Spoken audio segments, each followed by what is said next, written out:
Jun-seok pushed through the revolving door at 10:47 p.m., the glass reflecting fragments of his face, jaw tight, eyes hollow. The doorman extended his usual greeting. "Happy New Year, Mr. Kang." He nodded once, a movement so practiced it required no thought. The private elevator hummed. Inside, mirrors lined 3 walls. Charcoal gray Burberry overcoat. Black 3-piece suit pressed to precision. Patek Philippe catching the overhead light. The exterior was flawless. His hand trembled. He made a fist. The tremor stopped. The penthouse door opened to silence. Not peace. Absence. Marble stretched toward floor-to-ceiling windows showcasing Manhattan's glittering deception. Every surface designed by someone paid to make coldness look expensive. He'd lived here 3 years and couldn't name a single object he'd chosen himself. Coat on the hanger. Tie loosened. He poured Macallan 25 into crystal and stood at the window, glass warming in his palm. Below, the city prepared to celebrate survival of another year. He wouldn't drink. He never did on December 31st. 3 years ago, this exact night, Minho called at 11:34 p.m. Jun-seok was in his mother's conference room, listening to acquisition projections. He declined the call, sent it to voicemail. Minho's message was 47 seconds of slurred desperation. "Hyung, I can't. I just need to hear you say it's going to be okay." He never called back. By morning, Minho was dead. Pills, whiskey, a note that said only, "I'm sorry I wasn't strong enough for this world." Jun-seok set the glass down untouched and returned to the window. Movement below caught his attention. Not dramatic, but wrong. A woman sat on a public bench under lamppost 22, the one with the flickering bulb. Her posture was rigid, shoulders pulled back, head tilted down. Her hands pressed against her face. She was crying like someone who'd forgotten how to do it in public, trying to hold the pieces together even as they fell. He recognized that specific breed of collapse, the kind that happened when you ran out of rooms to hide in. Jun-seok grabbed his coat and walked out. The December air bit through his suit. She didn't notice his approach until his shadow crossed her knees. "Are you hurt?" Her head snapped up. Hazel eyes, red-rimmed, brown hair escaping a ponytail. Beige trench coat open over business clothes. She looked like she'd walked out of a meeting and kept walking until she forgot where she was going. "No." Her voice was steady despite the tears. "Just tired. Do you need a car? Someone to call?" She almost laughed. The sound cracked halfway through. "I have no one to call. And you? Why aren't you at a party?" The question landed like an accusation. He should be at a party. Men who looked like him always were. Because parties are places where everyone lies at the same time. The honesty surprised them both. She studied his face, and he felt suddenly exposed despite the armor of his suit. When she spoke again, her voice was quieter. "You're not trying to save me." "No." "Good." She wiped her eyes with the back of her hand. "I don't need saving. I need—" She trailed off, staring at the empty street. "I don't know what I need." Jun-seok sat down on the bench, maintaining careful distance. "Neither do I." They sat in silence as the city prepared to scream in celebration. 2 strangers drowning in public, invisible to everyone but each other. If someone you loved was drowning and you chose to answer a different call, could you ever forgive yourself? And what if the person sitting beside you in your grief was the one who wrote the paperwork that pushed them under? Sometimes the worst prisons aren't built with walls. They're built with the choices we make when we convince ourselves that ambition matters more than answering the phone. If this story already has its hooks in you, subscribe to encourage us to write more stories that dig this deep into the truth we're all afraid to face. "There's a diner 2 blocks north," Jun-seok said, standing. "It's open all night. You should eat something." Ariel looked up at him. "Why do you care?" "I don't." The lie was automatic. "But I'm going there anyway. And you look like someone who hasn't eaten since yesterday." She stood, slinging her briefcase over her shoulder. "You're very presumptuous. You're still coming. They walked in silence. The diner was nearly empty, a haven for insomniacs and people fleeing their own celebrations. Chrome and red vinyl. Coffee that tasted like burned honesty. They slid into a booth near the back. I'm Ariel. She didn't offer her hand. Bryant. Junseok. He ordered coffee for both. Kang. Her eyes flickered with recognition, quickly suppressed. She'd heard the name. Everyone in Manhattan Finance had. Kang Global Investments, she said carefully. You've done your homework. I work in M&A, Wallace and Klein, knowing who controls what is part of the job description. She wrapped her hands around the coffee mug. What about you? Do you know everyone's secrets, or just your own? The question was too sharp to be accidental. Junseok studied her across the table. Mid-30s. Expensive clothes that didn't quite fit anymore. Weight lost recently. Stress carved into the spaces around her eyes. A woman running from something. I try not to collect secrets, he said. They're heavier than people think. Then you're in the wrong business. Everything we do is secrets dressed as strategy. She took a sip of coffee, grimaced. God, this is awful. You'll drink it anyway. I will. She met his eyes. Because awful is better than empty. They ordered food neither of them wanted. The conversation moved in careful circles. Jobs without details, cities without addresses, pasts without names. She didn't ask why a CEO was alone on New Year's Eve. He didn't ask why a lawyer was crying on a street bench. Then she said it. I destroyed someone once. The words came out flat, rehearsed. 3 years ago. A contract, hostile acquisition. I drafted every clause. The founder tried to fight it, but the language was airtight. 6 months after we forced the sale, he killed himself. Park Min-ho. I remember his name because it's the only one I've never been able to forget. The world tilted. Junseok's coffee cup slipped from his hand, shattering against the table. Brown liquid spread across Formica like blood. What did you say? Ariel's eyes widened. What was his name? His voice was ice over a chasm. Park Min-ho. Junseok stood so abruptly the booth shook. He pulled cash from his wallet, dropped it on the table, and walked out without looking back. Behind him, he heard Ariel calling his name, but the sound was already drowning in the roar inside his skull. Min-ho. She'd said Min-ho's name. She'd drafted the contract. She was the weapon they'd used. He made it halfway down the block before he had to stop. One hand braced against a building, lungs refusing to work properly. 3 years.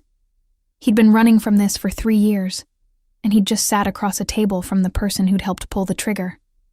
Daniel Park was waiting in the lobby when Junseok returned.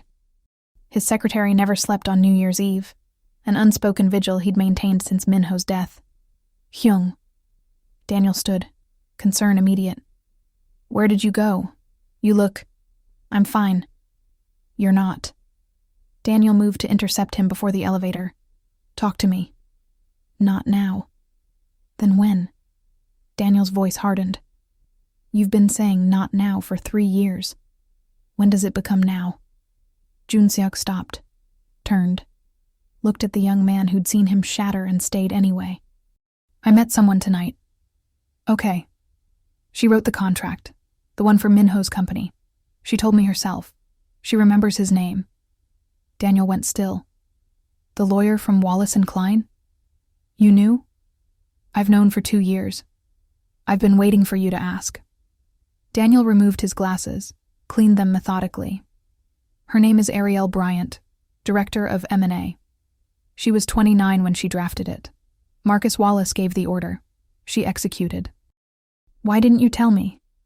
Because you weren't ready to hear it. Because knowing wouldn't bring him back. Because... Daniel replaced his glasses. Because I was afraid you'd do exactly what you're about to do. And what's that?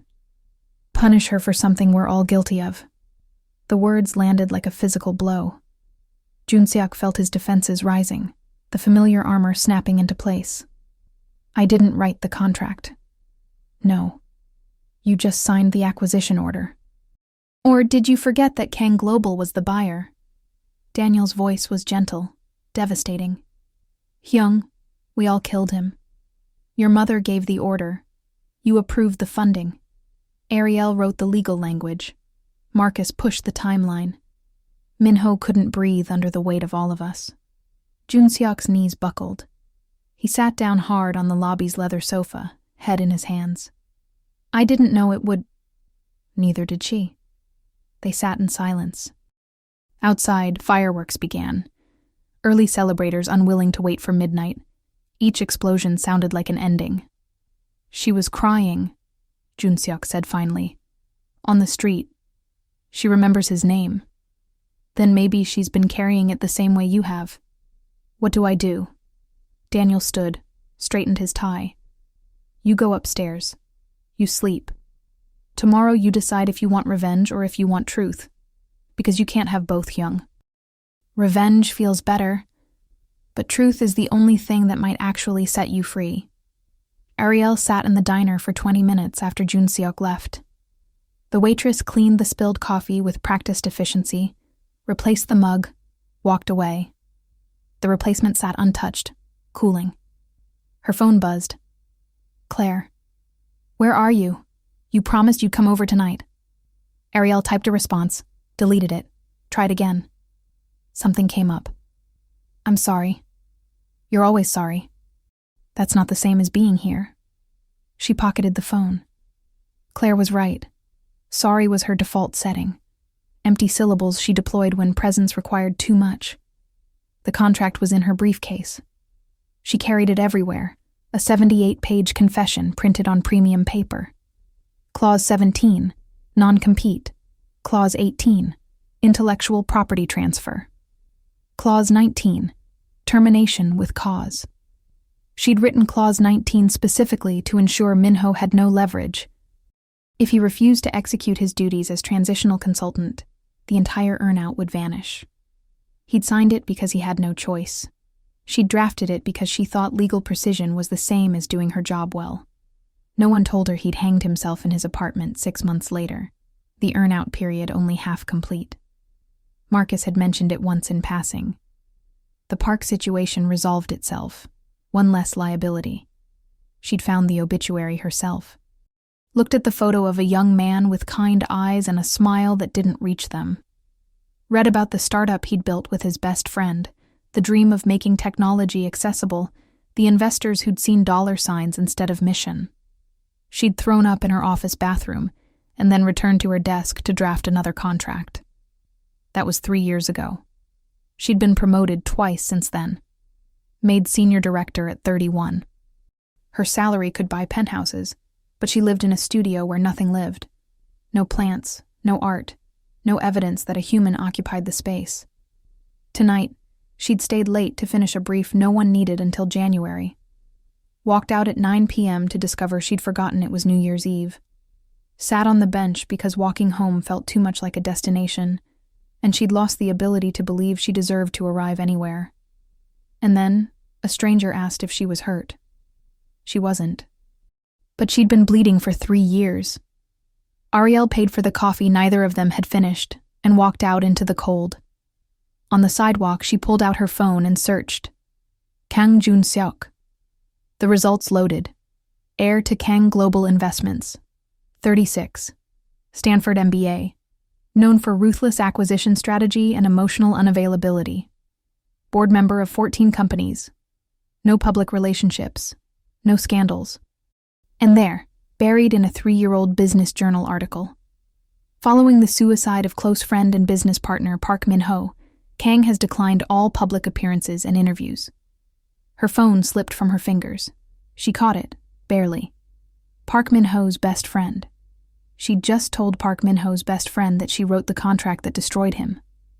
Ariel looked up at the sky, starless, choked with city light, and laughed until she couldn't breathe. Morning arrived with cruel punctuality. Junseok woke at 5:30, showered, dressed, reviewed quarterly projections he'd already memorized. By 7, he was in his office. Daniel appeared at 7:15 with coffee and silence. Did you decide? Daniel asked, setting the cup on the desk. I need to see her again. Why? Because she knew his name. Jun Seok stared out the window at Manhattan's gray dawn. In 3 years, no one has said his name to me. My mother forbid it. The board erased him. Even you talk around it. But she said it. Like he mattered. He did matter. Then why does everyone act like he didn't? Daniel sat down across from him. Because grief makes people uncomfortable. Because acknowledging failure requires admitting we're capable of it. Because it's easier to move forward than to stand still in the wreckage and count the bodies. I'm tired of moving forward. Good. That's the first honest thing you've said in 3 years. Daniel pulled out his tablet. She works at Wallace & Klein, 53rd floor. She arrives at 7:45, leaves between 9 and 10 p.m., eats lunch at her desk, no social engagements, no emergency contacts on file except a sister. She's drowning, Hung. Just like you. How long have you been tracking her? Since I found out who she was? Someone had to make sure she was still alive to have this conversation with you. The weight of that settled between them. Daniel had been protecting them both, keeping them apart until the collision could be something other than mutually assured destruction. What do I say to her? The truth. Whatever that is for you today. Daniel stood. But Jun Seok? Don't punish her for being the weapon. Punish the people who aimed it. Ariel was at her desk when the receptionist called. Ms. Bryant, there's a Kang Jun Seok here to see you. Her hands froze on the keyboard. Tell him I'm in a meeting. He says he'll wait. Tell him. She stopped.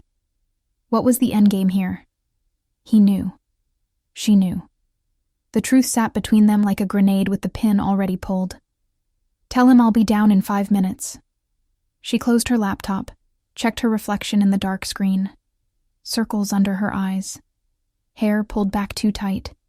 The uniform of someone trying to hold themselves together through sheer force of will. He was standing in the lobby when she stepped off the elevator. Same coat. Same armor. But something in his eyes had shifted. The ice melted into something rawer, more dangerous. We need to talk, he said. I know. Not here. They walked to a small park 3 blocks away. Empty except for pigeons and early morning runners fleeing their hangovers. They sat on a bench. Different bench. Same gravity. I should have told you who he was to me, Jun Seok said. But I couldn't. Couldn't say it out loud. Your best friend. My brother. Not by blood, but by choice. We built the startup together. My mother wanted me in finance. I funded Minho instead, silent partner. Watched him turn code into art.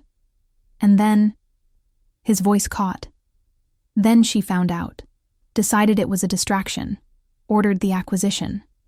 I signed it because I was weak and she was terrifying and I thought Minho would be fine. But he wasn't. He called me, the night he died. I was in a meeting. I declined the call. Jun Seok pulled something from his pocket. A watch, frozen at 2:14 a.m. The coroner gave me this. I carry it every day. Penance disguised as memory. Ariel felt tears building. I wrote Clause 19 specifically to strip him of leverage. I didn't know who he was. Didn't ask. Marcus said close the deal. I closed it. I thought precision was professionalism. I didn't know I was drafting an execution. You didn't kill him. Neither did you.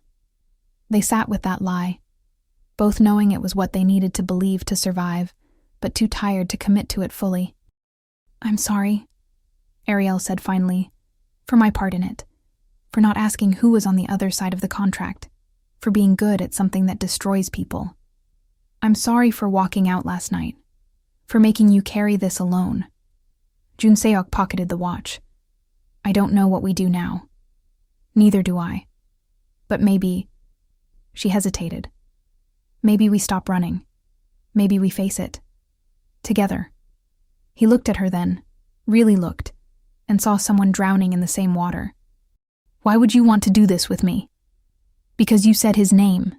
Because you're carrying his watch. Because, her voice broke.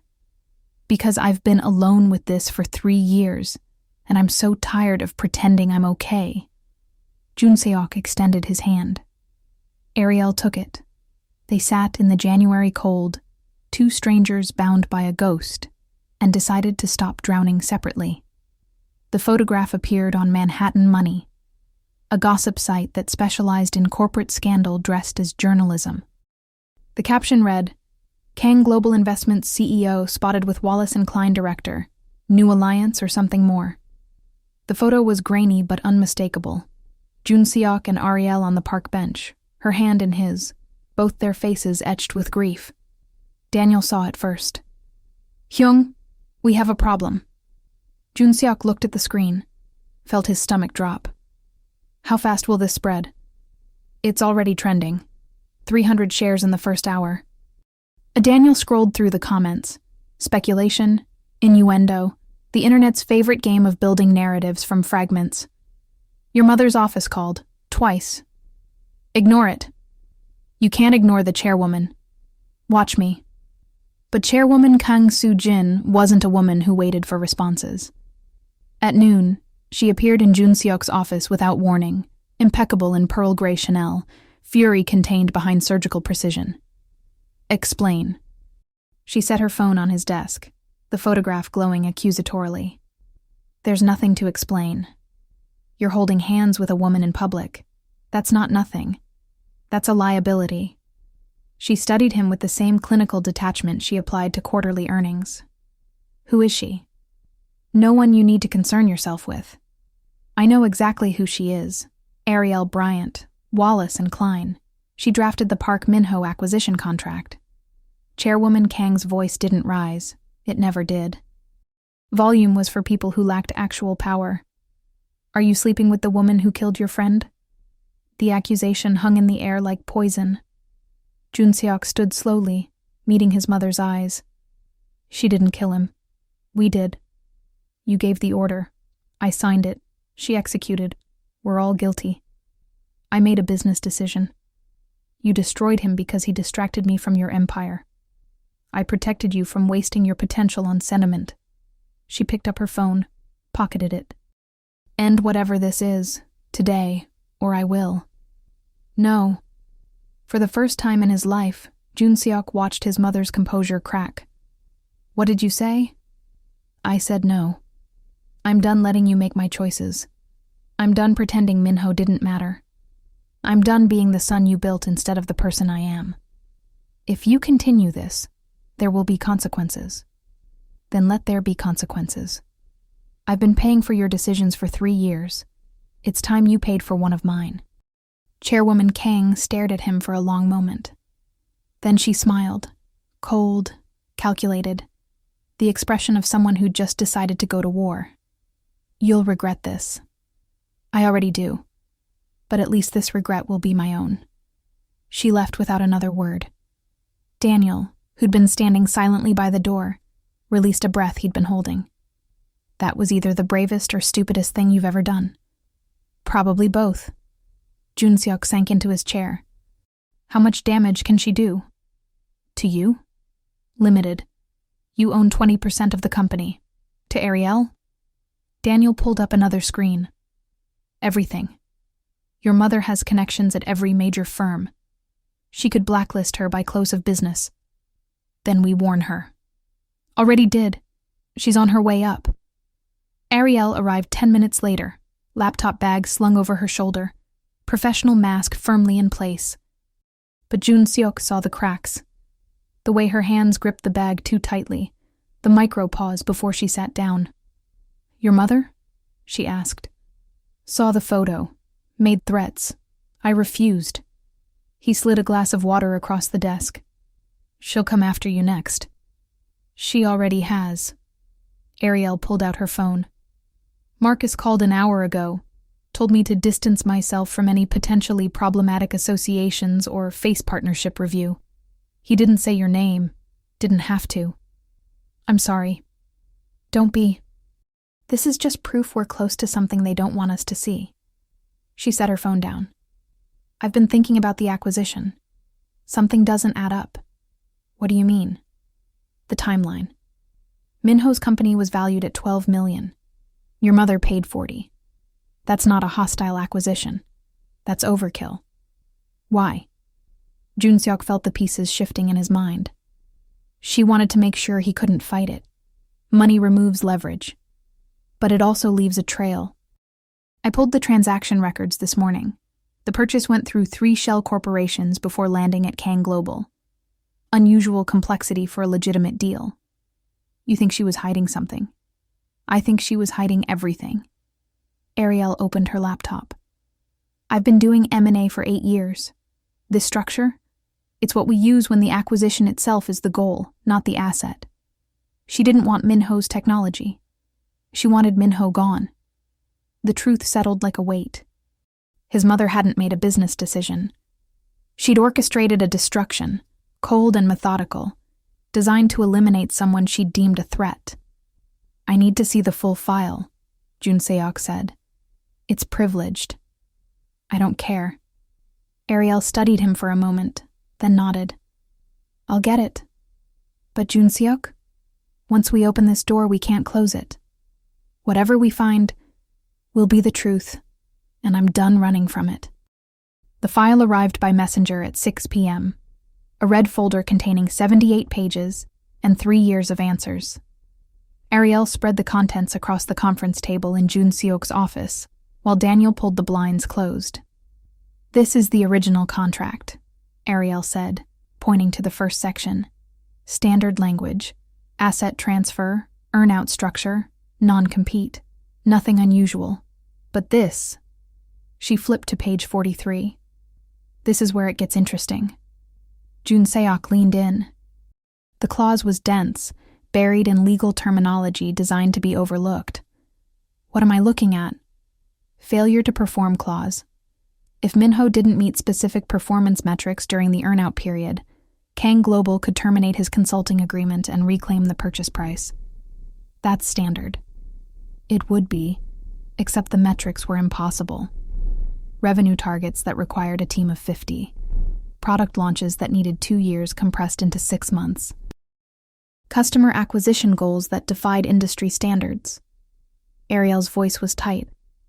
I wrote this, but I didn't set these metrics. Marcus did, and now I know why. Daniel pulled up a second document on his tablet. I found the correspondence this afternoon. Internal emails between Marcus Wallace and Chairwoman Kang. They worked together to structure the deal. The goal wasn't acquisition. It was elimination. Junseok read the emails, each one another nail in the coffin of his mother's defense.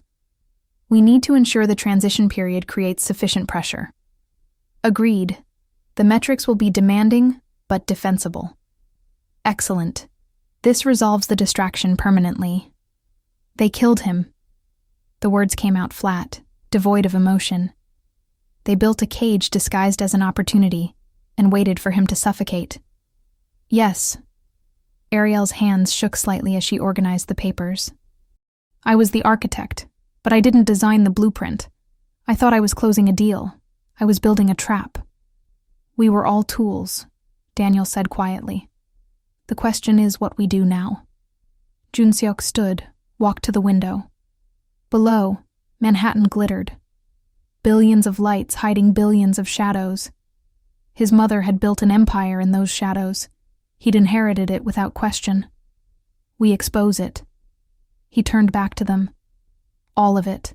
The emails, the contract, the impossibility of the metrics. We show the world exactly who my mother is. That will destroy Kyungrae Global's reputation, Daniel warned. The stock will crash. You'll lose billions. Your position as CEO will be untenable. Good. I never wanted it anyway. Ariel closed the folder. If we do this, I lose my career too. No firm will touch me after I betray client privilege. I know. I wouldn't ask if I thought you'd say yes. She met his eyes. Minho deserves the truth more than I deserve a career I hate. Then we agree. Junseok pulled out his phone. I know someone at the Financial Times. They've been trying to get me to talk for 3 years. I think it's time. Claire showed up at Ariel's apartment at 7 p.m. with takeout and the expression of someone who decided intervention was overdue. "You've been ignoring my calls for 2 days," Claire said, pushing past her sister into the studio. "I brought Thai food and stubbornness. We're talking."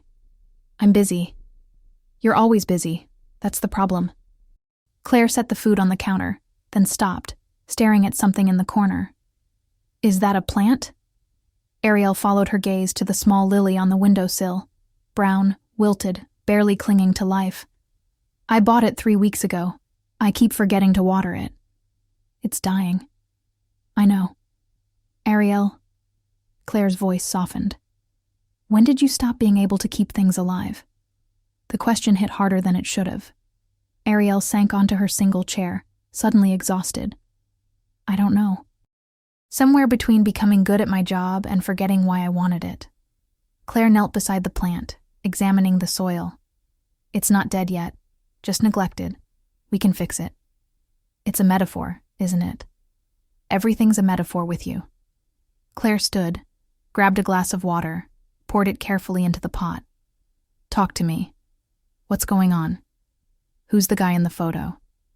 "Kang Jun-seok, CEO, heir to billions, and the best friend of the man whose life I helped destroy 3 years ago." Claire set the glass down slowly. "The Park Min-ho case. You remember? You came to my apartment at 2 a.m. and cried for 3 hours. Of course I remember." She pulled up a stool, sat facing her sister. "So what is he? Revenge? Punishment?" "Neither. He's..." Ariel struggled to find words. "He's the first person in 3 years who's looked at me and seen someone human instead of useful. We're both drowning. At least together it feels less lonely." That's the saddest thing you've ever said. And you once told me your dream was to make senior partner before 35. Ariel laughed despite herself. "We're exposing the truth. About his mother, my boss, the acquisition. It'll end both our careers. Probably trigger lawsuits. Definitely make us unemployable. And you're doing it anyway." "Yes." Claire reached across, took her sister's hand. "Good. I've been waiting 3 years for you to choose something that matters over something that pays. I'm scared. You should be. Being alive is terrifying. Being a machine is easy." Claire squeezed her hand. "I have something for you." She pulled an envelope from her bag, worn at the edges. "You wrote this 5 years ago, the night before you started at Wallace & Klein. You asked me to keep it. Said if you ever forgot who you were, I should show it to you." Ariel took the envelope, recognizing her own handwriting. Inside, a single sheet. "Claire, if I become the kind of person who values success over goodness, remind me that I wanted to be good, not great. Remind me that I got into law because I believed in fairness, not profit. Remind me that people matter more than deals. If I've forgotten this, don't let me stay forgotten. Ari." She read it twice, tears blurring the words. "I did forget. But now you're remembering. That's what matters." Claire stood, moved back to the lily plant. "This is going to take work. Daily water, sunlight, patience. It won't be immediate, but it'll grow. Are we still talking about the plant? We're talking about you, and whatever you and this billionaire are building." She smiled. "Take care of it. See what blooms." The article published on January 7th. Kang Global Investments under investigation. Whistleblower allegations of predatory acquisition practices. Jun-seok and Ariel were named as primary sources. The response was immediate. Chairwoman Kang issued a statement denying all allegations. Marcus Wallace placed Ariel on indefinite suspension. The board called emergency sessions. Stock prices fluctuated wildly. Legal teams descended like crows. And through it all, Jun-seok and Ariel stood together, watching the empire crack. They were in his office when the sunset turned the city gold. Daniel had left an hour ago, off to manage the next crisis. The silence felt fragile. "Do you regret it?" Ariel asked, staring out at Manhattan. "Every minute." Jun-seok joined her at the window.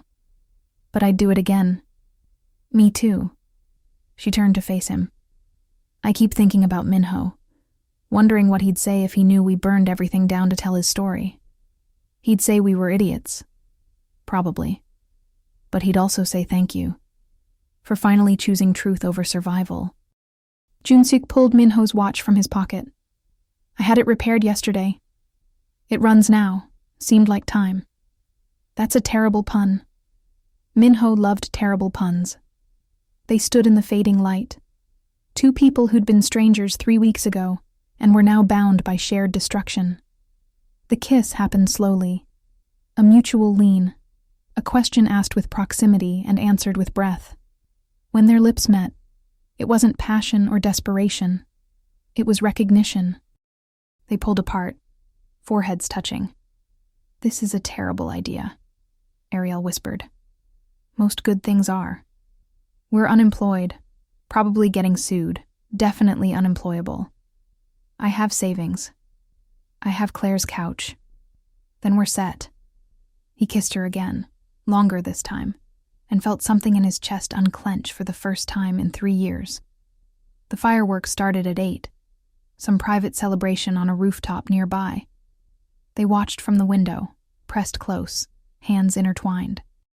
I hated New Year's, Junseok said. For 3 years, I hated it. And now? Now I think maybe it's possible to start over, even when you don't deserve to. Everyone deserves to start over, that's the whole point. Ariel rested her head on his shoulder. Minho would want that for us. I know. They stayed at the window until the fireworks ended and the city settled back into its ordinary chaos. Tomorrow would bring more headlines, more lawyers, more consequences. But tonight, for the first time since loss had hollowed them out, they were something other than alone. If you've made it this far, if you're feeling the weight of their choice, hit subscribe to let us know this kind of story matters to you, because we're just getting started with the truth.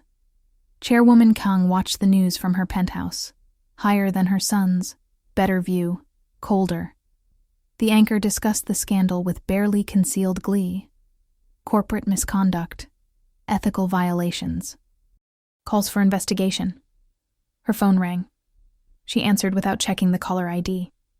This changes nothing. Mother, Junseok's voice, steady but not deferent. I'm resigning from the board. No, you're not. I sent the letter this morning, effective immediately. You'll destroy everything we built. You built. I just inherited the rubble. He paused. Did you ever feel guilty? About Minho? The question should have been absurd. Guilt was for people who mistook sentiment for weakness. But she found herself looking at a photograph on her desk. Young Jun-suk, maybe 8, laughing at something beyond the frame. She'd taken that photo, before the company consumed her, before she'd decided love was liability. I felt nothing, she lied. He was a distraction. He was a person, and you killed him. I made a business decision. Then I'm making one too. I'm done being part of your machine. Junseok's voice softened slightly. I would have loved you anyway, if you'd let me. You didn't have to trade your humanity for an empire. Humanity doesn't build legacies. No, but it builds lives worth living. Goodbye, Mother. The line went dead. Chairwoman Kang sat in her immaculate office, surrounded by success, alone in every way that mattered. On her desk, young Junseok laughed forever at something she could no longer remember. She turned off her phone. The news continued, discussing her son's betrayal. Outside, Manhattan glittered. Beautiful, cold, hers. And for the first time in 20 years, Chairwoman Kang Soo-jin cried. Just one tear. But it fell. February arrived with snow. Unusual for Manhattan, beautiful when it stuck. Ariel and Junseok returned to the bench where they'd met, now dressed in layers against the cold, carrying coffee that was actually good this time. I got a call from a nonprofit this morning, Ariel said, blowing steam from her cup. They advocate for startup founders facing predatory acquisitions. They want me to consult. Pro bono. Will you? I think so. Turns out there's something satisfying about using the skills for something other than destruction. Look at you. Finding purpose. He bumped her shoulder gently. I'm proud of you. What about you? Any job offers from philanthropic organizations? 3, actually. 2 think tanks and a university. Junseok wrapped his arm around her. I'm thinking about teaching.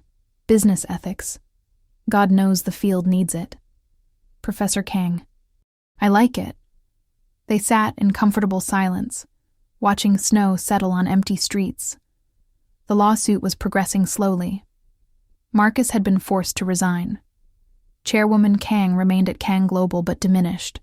Her reputation cracked. The investigation continued.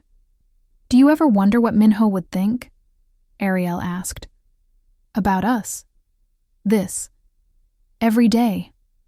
Junseok pulled out the watch, running now, marking time that moved forward. I think he'd be relieved. That his death meant something. That we stopped pretending. I wish we could have saved him. We couldn't, but maybe we can save someone else. Someone standing where he stood, one contract away from giving up. He looked at her. That's a legacy worth building. Ariel leaned into him. I watered the plant this morning. Claire was right. It's coming back. New leaves. Life finds a way, even in neglect. Especially in neglect. Once you start paying attention. A child ran past, chasing snow with pure, unfiltered joy. Their parent followed, laughing. Normal life, continuing despite the drama in penthouse offices and legal conference rooms. We're going to be okay, Junseok said, surprised by his own certainty. Yeah. Ariel kissed his cheek. We are. The grief group met in a church basement in Brooklyn. Ariel and Junseok arrived together, nervous and skeptical in equal measure. Daniel had suggested it. You can't heal what you won't name, he'd said. They sat in folding chairs in a circle of strangers united by loss. The facilitator, a woman in her 50s with kind eyes, welcomed them. We're here because we're learning to live alongside the people we've lost. There's no timeline. No correct way to grieve, just honesty. People shared stories, a sister to cancer, a father to sudden heart attack, a friend to suicide. When it was Junseok's turn, he spoke Minho's name aloud for the first time in 3 years. Told the story without flinching. The phone call he didn't answer. The guilt that had consumed him.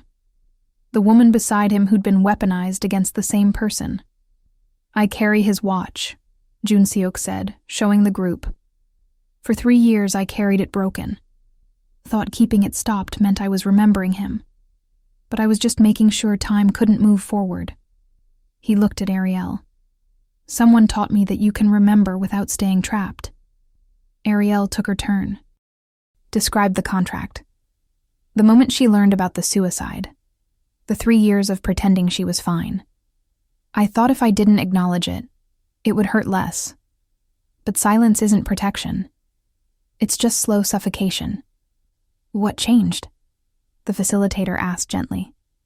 I met someone who saw me drowning and sat down beside me instead of trying to fix it. She reached for Junseok's hand. And together we decided to surface. The group continued. Stories of forgiveness, of others, of circumstances, of themselves. By the end, Ariel was crying openly. Not the restrained tears of that first night, but full sobs that released 3 years of pressure. Junseok held her, wept himself. Around them, strangers who were not strangers offered tissues and understanding. Afterward, walking to the subway, Ariel said, I don't know if I'll ever stop feeling guilty. Me neither. But maybe that's okay. Maybe guilt means we cared. Means it mattered. Minho mattered. Yeah, he did. She squeezed his hand. Let's make sure everyone knows that. The interview aired on March 15th. 60 Minutes had pursued them for weeks. Finally, they agreed. Not for redemption. They weren't sure they deserved it. But for visibility. For every founder standing where Minho had stood. The camera operator counted down.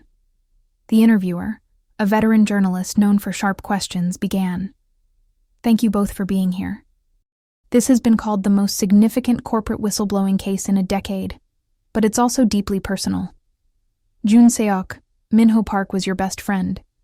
Ariel, you drafted the contract that many say led to his death. Let's start there. What happened? They told the story together, trading perspectives, filling in gaps. The acquisition, the impossible metrics. The phone call declined, the contract executed, the death, the 3 years of separate drowning, the chance meeting on New Year's Eve. Some critics say you're attempting to rehabilitate your reputations, the interviewer said. That this is performative regret designed to minimize legal liability. They're right to be skeptical, Jun Seok said. We were complicit in a system that values profit over people. We didn't question it because we benefited from it. Minho's death should have been preventable. That it wasn't is an indictment of all of us. So why come forward now? Because silence protects the system, Ariel said. Every day I stayed quiet. I ensured the next Minho would face the same trap. That's unacceptable. What do you want people to take away from this? They looked at each other. Jun Seok answered, that behind every contract is a human being. That precision without compassion is just cruelty in professional language. That if you're in a position to ask questions, who is this hurting? Who benefits? Who pays the real cost? You're obligated to ask them. And if asking costs you everything, then at least you'll have yourself back, Ariel said. We lost ourselves in our careers. Minho's death forced us to decide who we wanted to be. We chose truth. It's cost us everything. We don't regret it. The interview continued for an hour. By the end, both were exhausted, exposed, uncertain. But the story was told. The responses came in waves. Support and vitriol in equal measure. Some praised their courage. Others called it opportunistic. The lawsuit intensified. Settlement offers appeared and were rejected. The investigation expanded. Through it all, Ariel and Jun Seok built something fragile and real. Dinners cooked in her tiny kitchen. Walks through neighborhoods they'd never noticed. Conversations that lasted until dawn. The slow construction of a life that measured success in presence instead of achievement. I got an offer today, Ariel said one evening. They were on her floor. She still didn't own proper furniture, eating takeout and watching the city through her one window. Legal aid society, staff attorney. Salary is a fraction of what I made, but you want it. I want it. Then take it. Jun Seok set down his food, turned to face her. I've been thinking about what comes next. After the lawsuit settles, after the headlines fade. And I want to start a foundation, in Minho's name, for entrepreneurs. Free legal review of all acquisition offers, mental health support, a safety net for people who think success means they can't ask for help. Ariel's eyes filled. He would have loved that. I know. I can't run it alone, though. Need someone who understands predatory contracts from the inside. Someone who's fluent in corporate warfare but has learned to wield it ethically. He took her hand. Know anyone qualified? I might. She kissed him, soft, sure, tasting of hope instead of desperation. On one condition. What's that? We name the intake center after him. Not just the foundation.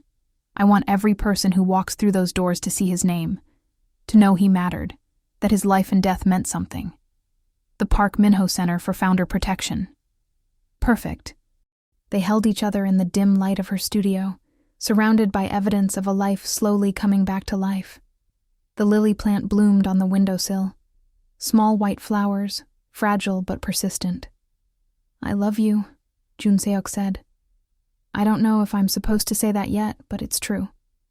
I love you too. Ariel rested her forehead against his. We're a disaster. The best kind. Unemployed. Probably broke within a year. Definitely unemployable. But alive.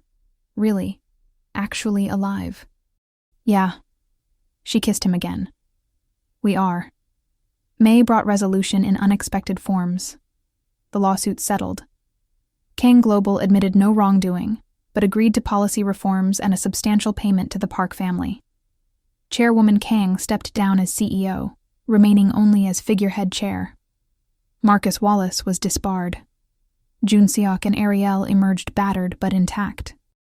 The foundation launched with initial funding from Jun Seok's personal wealth, money that had always felt tainted now serving as restitution. Ariel joined as co-director. Their first hire was Daniel, who accepted with enthusiasm. "I've been waiting 3 years to do work that matters," he said. "Let's go." They rented an office in Brooklyn, deliberately far from Manhattan's financial district. Modest space, second-floor walk-up, windows that let in actual sunlight. The opposite of the glass towers where they'd both lost themselves. The first founder walked in on opening day, a young woman with a tech startup, acquisition offer in hand, terror in her eyes. "I don't understand half this contract," she said. "But my investors say sign or they'll walk." Ariel spent 3 hours with her, translating legal language into human consequences. Identified 17 predatory clauses, helped her negotiate better terms. The woman left in tears of relief. "This is what we should have been doing all along," Ariel said, watching her go. Jun Seok wrapped his arms around her from behind. "We're doing it now.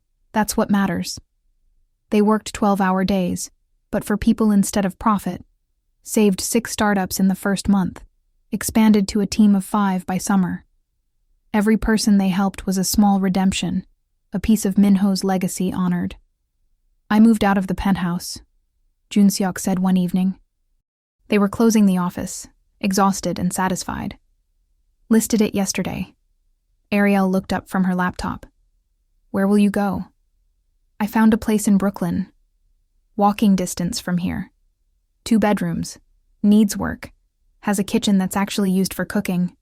He hesitated. "I was hoping you'd help me look at it. See if it feels like somewhere worth living. You want my opinion on real estate?" "I want your opinion on everything." He pulled her close. "Move in with me." Not into the penthouse. That was never a home. Into something we choose together. Something real. Ariel had lived alone for 8 years. Solitude had been armor, protection against vulnerability. But armor was just another cage. "Yes," she said. "Let's build a home." The apartment was in Park Slope, 3rd floor of a brownstone with crown molding and hardwood floors that creaked with history. Not sleek or sterile. Lived in, warm, the kind of place that invited presence instead of performance. They moved in during June. Claire helped, dragging boxes up 3 flights of stairs and offering unsolicited decorating advice. "You need curtains," she said, surveying the empty living room. "And a couch. And literally any furniture." "We have a bed," Jun Seok pointed out. "You have a mattress on the floor. That's not the same thing."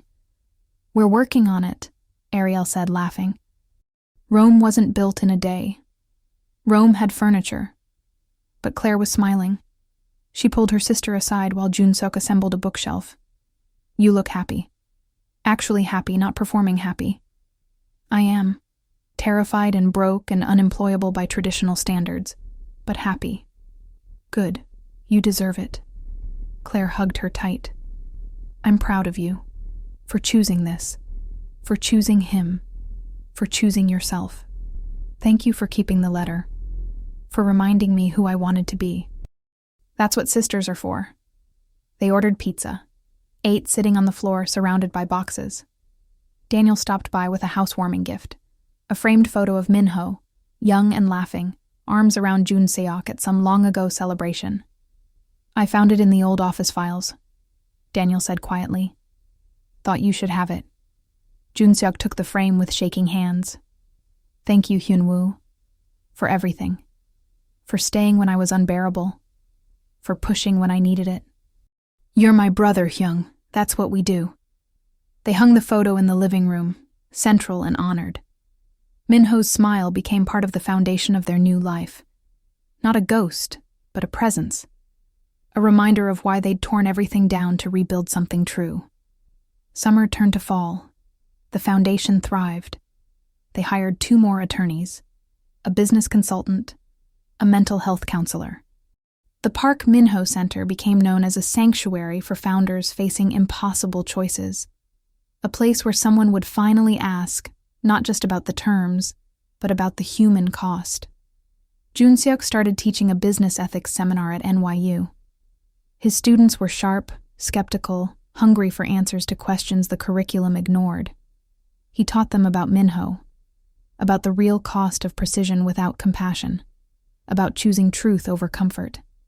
Ariel took on pro bono cases through the Legal Aid Society, helped small business owners negotiate with landlords, reviewed employment contracts, provided free consultation to anyone who walked through the door. The work paid almost nothing and meant everything. "We're poor," she said one October evening. They were cooking dinner together, pasta, nothing fancy, in their small kitchen. "By our old standards, we're basically broke. Are you unhappy?" "I'm the happiest I've ever been." "That's what's terrifying." She stirred the sauce. "What if we can't sustain this? What if reality catches up and we realize we've made a terrible mistake?" Junseok came up behind her, turned off the stove, turned her to face him. "Then we'll face it together. But Ariel, this isn't a mistake. For the first time in my adult life, I wake up and know why I'm alive. That's not something I'm willing to give up, even if it's hard, especially if it's hard. Easy things don't change you. They just distract you from the person you're becoming." He kissed her forehead. "We chose this. Every day we're choosing it. That's what makes it home." She leaned into him, breathing in the scent of garlic and safety.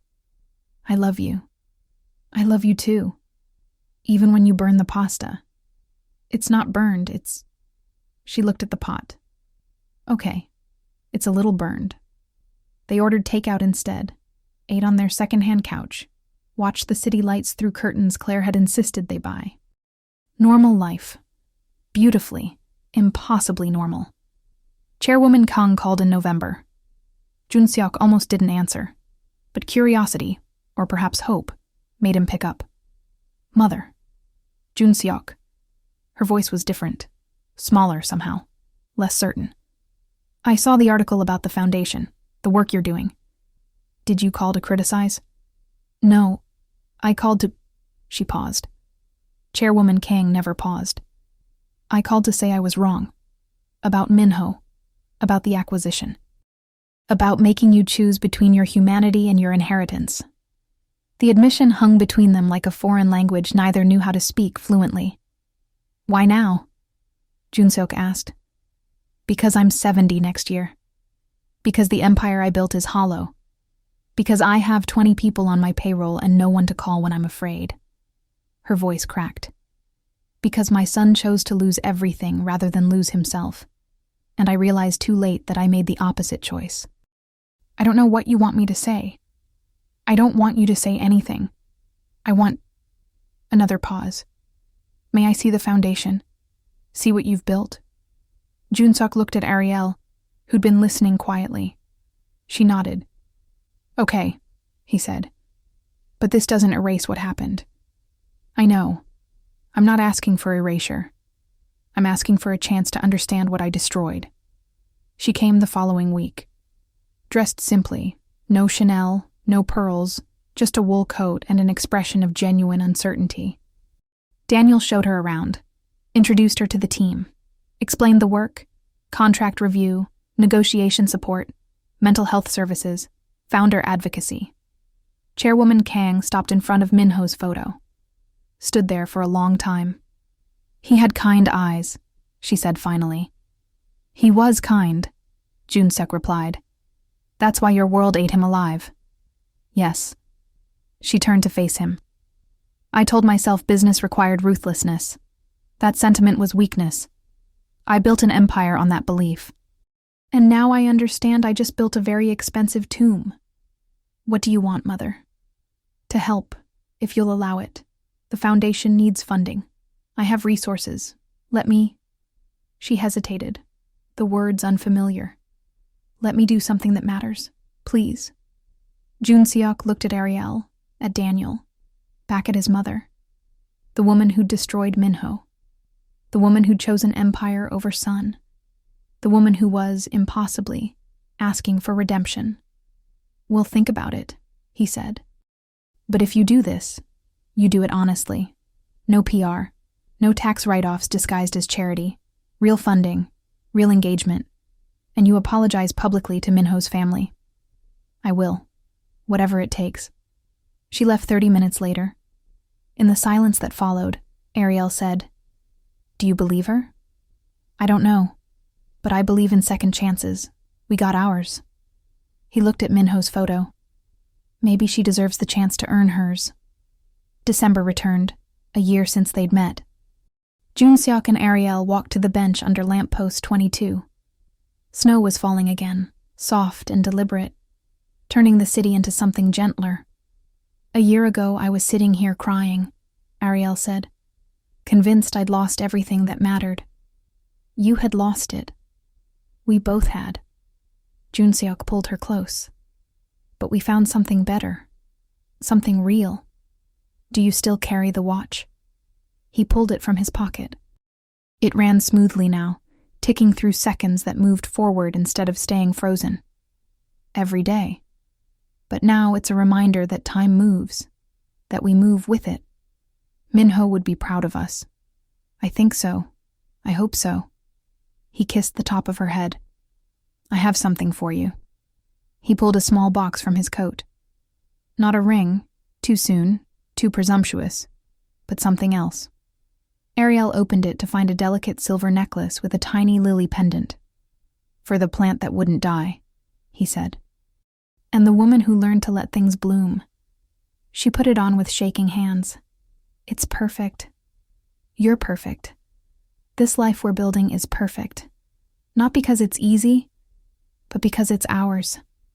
They sat on the bench as snow accumulated, two people who'd been strangers and were now home. Around them, the city prepared for another New Year's celebration. This time, they'd join it. "What do you want from the next year?" Ariel asked. "More of this. More mornings where I wake up knowing why. More evenings cooking terrible pasta. More founders saved. More truth told."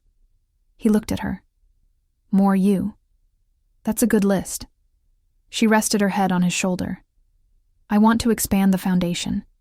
Maybe write a book about predatory acquisitions. Definitely adopt a dog." "A dog? Something else alive. Something we can take care of together." "I like it. What else?" "I want to forgive myself. Completely. Not just say I have, but actually believe it." She paused. "And I want to marry you. Eventually. When we're ready. No pressure." Junseok laughed, surprised and delighted. "Is this a proposal?" "It's a statement of intent. An option contract. We can exercise it later. You're turning our relationship into legal terminology. Old habits die hard." She turned to kiss him properly. "So, do you accept the terms?" "I accept. With enthusiasm and without reservation." He pulled her closer. "We're really going to be okay, aren't it?" "We already are." The foundation threw a small party on New Year's Eve. Staff, clients, supporters, people whose lives intersected with Minho's legacy. Daniel decorated with the enthusiasm of someone making up for years of corporate sterility. Claire brought homemade appetizers. Even Chairwoman Kang attended, staying quietly in the corner but present. At 11:30, Junseok stood to speak. The room quieted. "A year ago, I was in a penthouse convinced I'd never feel anything again. Ariel was on a street bench convinced she'd destroyed everything that mattered. Minho had been dead for 3 years, and we were both drowning in separate oceans of guilt." He looked around the room. "Then something impossible happened. We found each other. Chose truth over comfort. Built something real from the wreckage." He gestured to the space around them. Modest, warm, filled with evidence of purpose. "This foundation exists because Minho mattered. Because every founder matters. Because people are always more important than profit. We can't bring him back. But we can make sure his death meant something. Make sure no one else stands where he stood without someone asking if they're okay. Ariel joined him, taking his hand. Minho died believing he'd failed, that he wasn't strong enough for a world that measured worth in metrics and exits. But he was wrong. The world failed him. We failed him. And then we had to decide if we'd keep failing, or if we'd finally choose differently. She raised her glass. To Minho. To second chances. To the truth that sets you free even when it costs everything. To building lives that matter more than the empires we inherit. The room echoed, "To Minho." They counted down together as midnight approached. 10, 9, 8. Junseok pulled Ariel close. 7, 6, 5. Around them, people who'd been strangers were now family. 4, 3, 2, 1. The room erupted in celebration. Junseok kissed Ariel as fireworks exploded outside, the city screaming its hope into the winter sky. For the first time in 4 years, New Year's Eve wasn't a reminder of death. It was permission to live. "Happy New Year," Ariel whispered against his lips. "Happy New Year," he replied. The first of many. They stepped outside into the snow, hand in hand, and looked up at the fireworks painting the sky in temporary beauty.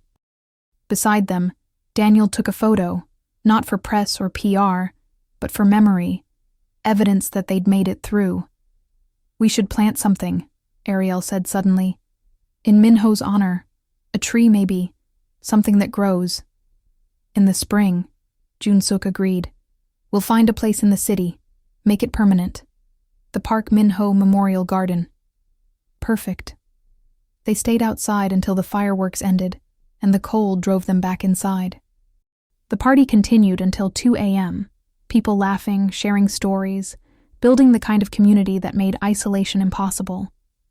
Later, walking home through empty streets, Ariel said, "Do you think we've actually forgiven ourselves? Or are we just better at pretending? Maybe forgiveness isn't a destination. Maybe it's a practice, something you choose every day." Junseok squeezed her hand. "We're choosing it. That's enough." "Yeah, it is." Their apartment was warm when they arrived home, the radiator hissing its reliable welcome. The lily plant sat on the windowsill, blooming impossibly in the middle of winter, white flowers stark against the dark window. "It's thriving," Ariel said, touching a petal gently. "Claire said it would take time, but look at it. You took time too, and look at you." Junseok wrapped his arms around her from behind. "You're blooming. We both are." They stood at the window, watching the city settle into post-celebration quiet. Somewhere out there, someone was sitting on a bench crying. Someone was declining a phone call they'd regret. Someone was choosing profit over people and calling it necessary. But here, in this apartment built on truth and loss and stubborn hope, 2 people who'd been weapons had learned to be human again. "I'm going to sleep well tonight," Ariel said. "For the first time in years, I'm going to sleep without nightmares." "How do you know?" "Because I'm not running anymore. Because you're here. Because Minho's name is honored instead of buried. Because we chose correctly, even when it was hard." She turned in his arms, looked up at him with eyes clear and certain. "Thank you." "For what?" "For sitting down on that bench. For not trying to save me. For choosing truth when lies would have been easier. For building this life with me. Thank you for the same. For seeing me. For forgiving what couldn't be changed. For staying." He kissed her softly. "I love you. I love you too." They went to bed in their imperfect apartment with its creaking floors and second-hand furniture. Outside, Manhattan glittered, still cold, still ruthless, still beautiful. But inside, warmth persisted. On the windowsill, the lily bloomed in defiance of season and expectation, proof that even what appears dead can, with attention and care, remember how to live. Closing. Some stories end with grand gestures, declarations in airports, proposals in rain, the triumph of love conquering all obstacles through sheer cinematic will. This story ends smaller and truer, with two people learning that redemption isn't a moment but a practice, that forgiveness doesn't erase the past but allows you to carry it differently, and that home isn't a penthouse with a view. It's choosing every day to build something real with someone who sees your wreckage and stays anyway. Junseok never stopped carrying Minho's watch. It ran now, marking time that moved forward, but he kept it close, not as penance, but as promise. A reminder that every moment counted, because someone he loved had run out of them. Ariel never destroyed the 78-page contract. She kept it in a drawer, looked at it sometimes when she needed to remember where she'd been, so she could appreciate where she was. Clause 19 still read as ruthlessly efficient legal language, but now she used that same precision to protect instead of destroy. The Park Minho Center for Founder Protection grew. By the second year, they'd helped over 300 startups, saved 17 from predatory acquisitions, provided mental health support to 49 founders who'd admitted they were drowning. Every person who walked through their doors saw Minho's photo, learned his story, understood they mattered more than metrics. Chairwoman Kang kept her word, funded the foundation with real money and real engagement, attended board meetings, listened more than she spoke, apologized publicly to Minho's family and meant it. She would never be warm. Decades of armor don't dissolve overnight, but she learned to ask questions instead of issuing orders, learned that admitting fault was strength, not weakness. Claire visited every Sunday, brought food and laughter and unsolicited advice about furniture. The sisters rebuilt what success had eroded, not perfectly, but genuinely. Ariel learned that being vulnerable wasn't betrayal of self, but return to it. Daniel thrived as the foundation's operations director, found purpose in work that saved instead of consolidated. Eventually started dating one of their staff attorneys, a sharp woman who made him laugh and challenged his need to fix everything. They were figuring it out together, which seemed to be the theme. On the 1-year anniversary of Minho's death, January 1st, the day that had haunted them both, Junseok and Ariel returned to the bench under lamppost 22. They brought the lily plant, transplanted it into the small memorial garden they'd fought to establish in a park 3 blocks away. A plaque read simply, Park Minho, dreamer, friend, remembered. He would have thought this was too sentimental, Junseok said, kneeling to settle the plant in soil. He would have, but he also would have loved it. Ariel placed a smooth stone beside the planting, a Korean tradition Claire had taught her. Thank you, Minho, for bringing us together, for teaching us what matters, for mattering. They stood in silence as snow began to fall, the city's annual winter benediction. Around them, life continued. Joggers, dog walkers, parents with strollers, people navigating Monday morning with varying degrees of grace. Anonymous millions, each carrying stories of loss and hope and stubborn survival. Are you okay? Junseok asked, the same question he'd posed a year ago, when she was a stranger crying on a bench. Ariel looked at him, at the lily planted in Minho's memory, at the city stretching impossibly in all directions. Not yet, she said, echoing the truth they'd learned together. But now I know I can be. They walked home through the snow, hand in hand, 2 people who'd been drowning separately and had learned to surface together. The bench remained behind them, empty again, waiting for the next person who needed to sit down in their grief and be seen. Above, the sky was gray, winter promising nothing except its own honest cold. But that was okay. They'd learned to build warmth in the spaces between the chill. Learned that perfection was a lie sold by people afraid of being human. Learned that you could carry the dead without being buried by them. In their apartment, the radiator would be hissing welcome. Coffee would brew. They'd cook breakfast together, probably burn something, definitely laugh. Go to work saving strangers who were only strangers until someone asked if they were okay. Come home tired and satisfied. Fall asleep tangled together in secondhand sheets that cost nothing and meant everything. the penthouse Jun Seok had abandoned sold to a hedge fund manager who would fill it with expensive emptiness. The contract Ariel had written would remain an artifact of who she'd been, not who she was becoming. Minho's watch would keep running, marking seconds that moved forward, because time, unlike guilt, couldn't be stopped. And on the windowsill of an imperfect apartment in an impossibly expensive city, a lily that had nearly died from neglect would continue blooming. Proof that paying attention, choosing presence, and watering what matters could resurrect even what seemed beyond saving. Some loves are epic. Some are quiet. Theirs was both. Grand in its cost, intimate in its dailiness, built on the understanding that being okay wasn't a destination, but a direction. And as long as they kept choosing truth over comfort, presence over performance, and each other over the empires they'd inherited, they'd keep moving toward it. Together. Finally, blessedly, together.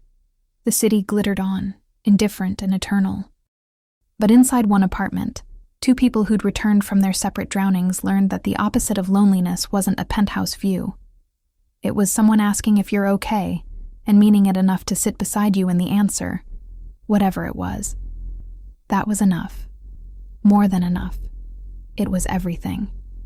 This K-drama screenplay honors Minho's memory while following Ariel and Jun Seok's journey from corporate weapons to human beings learning to forgive themselves. The narrative maintains consistent emotional beats, Korean cultural authenticity in Jun Seok's world, Manhattan corporate realism, and the push-pull dynamics essential to addictive K-drama storytelling. Each chapter ends with hooks designed to maintain retention, while the overall arc moves from guilt and isolation toward shared redemption and genuine intimacy.